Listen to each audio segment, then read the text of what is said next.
Hey everyone, I'm finally getting around to ranking all of the Dance Gavin Dance discography as someone who bumps every song that they've ever put out. Of course, this list is subjective, and I intend for it to be a guide or an introduction to new listeners, especially since Blue Dream recently blew up on TikTok. So, yeah, with that being said, to start off, we've got all of their singles. This does not include Speed Demon and Straight from the Heart, as these would be included in Well's debut album that should be coming out later this year. For notable mentions, we've got P-Vultures, People You Knew, and Perfect. These are deep cutters that require a lyric read. We've also got War Machine, arguably one of their most aggressive newer sounds, and of course, The Ghost of Billy Royalton, which is an amazing homage to the late Tim Furyk. Other than these hard hitters, we've got Summertime Gladness, Headhunter, Bloodwolf, which are good to mediocre at best. So for that, I'm putting their singles in A tier. Alright, so next we have Dance Gavin Dance's debut album, Whatever I Say is Royal Ocean, also known as Wazyro. And oh man, where do I even begin with Wazyro?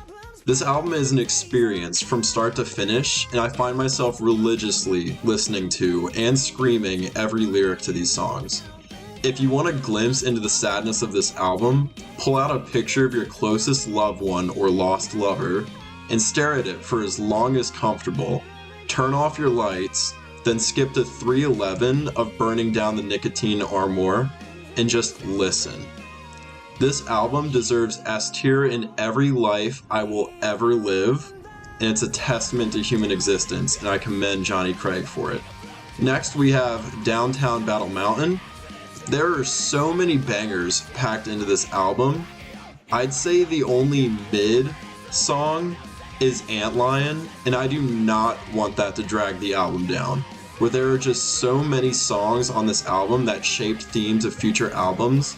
Notable songs from Downtown Battle Mountain are And I Told Them I Invented Times New Roman, Lemon Meringue Tie, the Backwards Pumpkin song, and Open Your Eyes and Look North. And I'm not letting Antlion bring down the album, and I even hear some people love Antlion, so I'm putting DBM at S. It's an amazing album. And now we have their self-titled album, Dance Gavin Dance, which is colloquially known as Death Star album. So JC is out, in comes Kurt Travis. This is an amazing album that sees messy vocalist John Mess becoming more understandable, if that was a demerit for you in the past two albums. The only songs that drag this album down are Rock Solid and Reprogram Mental Programming. That's a mouthful. But in my opinion, this album has some of my favorite songs that, again, I will not let them drag the rating down. Said favorite songs include Alex English, Uneasy Hearts Weigh the Most, and Caviar, which features Chino Moreno of Deftones, which is pretty cool. But I can't move on without talking about the final song on the album, People You Know. First off, elephant in the room, no, the song is not actually 9 minutes long. The second half is just an outro to the album, and I know it's not everyone's cup of tea, the whole first half comprised of John Mess's screaming, but the amount of pain that John Mess puts into the song's lyrics commands you to suffer alongside him. If you can't bear to hear it, then please just read the lyrics. This album easily ranks at S. Alright, now to deviate from the constant glazing that I've been doing on these albums. My first B ranking, I've got to give it to Happiness. So, sure, Tree Village, NASA, Carl Barker, and Happiness all easily carry the album, but that's only the first half of it. Strawberry makes its first appearance with Strawberry Swisher Part 1 and 2, and I actually quite like Part 2, but it's too much of a Jackpot Juicer bop, and is out of place on the album. Everything else is just okay or a slog to hear Kurt make the same vocal swoons over and over again. But to be fair, there are no real bad songs on the album. Alright, so next up, here's Johnny! We've got Downtown Battle Mountain 2. Jokes aside, Johnny Craig makes his return, and boy is it a shame.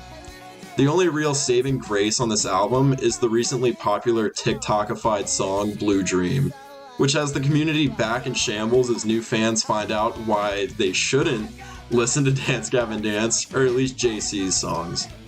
We're also not going to talk about what was allegedly happening to JC as he recorded this song. I'll leave it at that. DBM 2 goes straight down there at F. Sorry, JC. Alright, make way, everyone. Controversial, loved, and hated Tillian Pearson joins the fight on Acceptance Speech. Now, the only songs on this album that I deem mid are Jesus H. Macy, Strawberry Swisher Part 3, and The Jiggler. Otherwise, this album is full of good songs, but the bangers are Carve and Turn Off the Lights, I'm Watching Back to the Future Part 2. A song that's such a mouthful that even its abbreviation is impossible. I want you to try that. Anyways, welcome to B tier Acceptance Speech. There's really only one place that it could go, and there's a reason why they say not to listen to Acceptance Speech later on in their discography. Oh man, instant gratification. Time to straighten your hair swoops and wear those skinny jeans, cause we got the song that blew them up in the scene, We Own the Night. Honestly, the only song that drags the album down is Eagle vs. Crows, and even that's a banger to some. Some other notable songs are Awkward, Death of a Strawberry, and Lost. Easily an S tier album, and you can tell Tillian is finding his groove in the band. Alright, moving on, we've got the album that I was introduced to, Mothership. The only mid songs in this album are Frozen One, Flossy Dicky Bounce, Here Comes the Winter, and Exposed, with my favorite songs being Deception, Inspire the Liars, Chocolate Jackalope, and Man of the Year, but I must also say, this is not my favorite version of Man of the Year. More on that later. It's such an amazing album brought down by just a couple too many mid songs, and for that I gotta give it an A tier.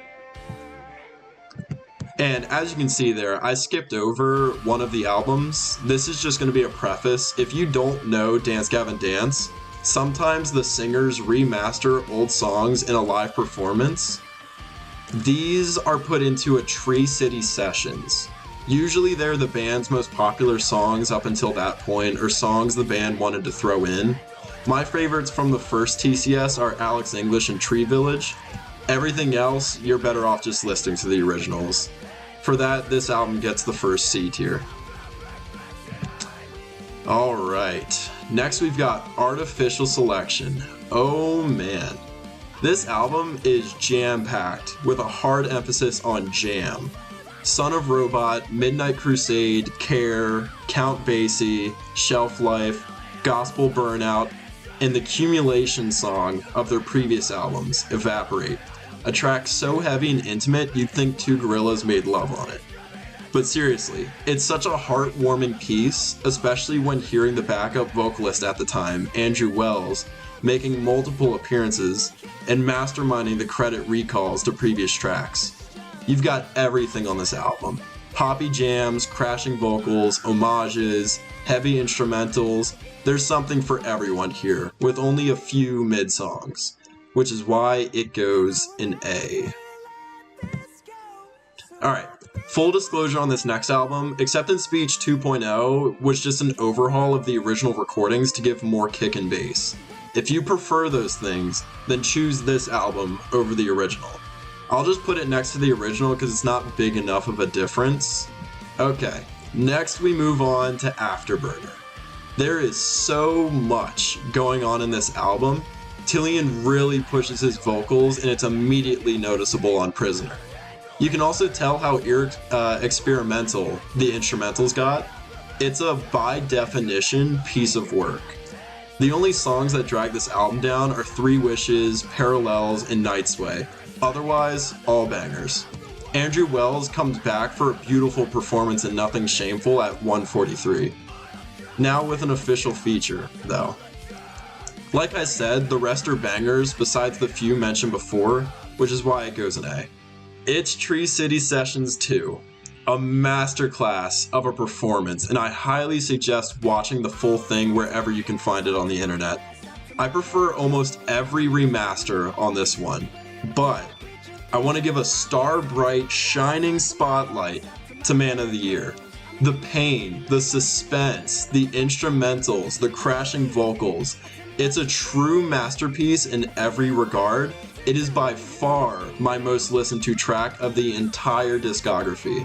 If you have not listened to it yet, put on some headphones and close your eyes. Feel every rear of your head, squint of your eyes, and thump of your heart. This is the Tree City Sessions I want every time. S tier. And now for Jackpot Juicer. I remember listening to this album for the first time with my brother and reacting to every song the exact same way with him. We, in agreement, thought the album should have ended with Die Another Day, and it would have been perfect. Needless to say, there's nothing for you past Die Another Day. Sure, you can give it a listen to, but it's all mid to bad songs at best. For such an amazing first half, Dance Gavin Dance fumbled in the second, and it really does tank the album to be for me. An otherwise S-tiered album. So that wraps it up. I hope you all enjoyed me rambling about one of my favorite bands. Expect a new album from Andrew Wells this year. From what I heard with Speed Demon and Straight from the Heart, it's going to be very heavy, and I'm very excited to see what he can do. I plan on making another one of these for Hail the Sun next. I'm repping merch right now. So if you enjoyed this video and you want to see more, please like and subscribe. If you have any questions, please leave a comment and I'll get back to you.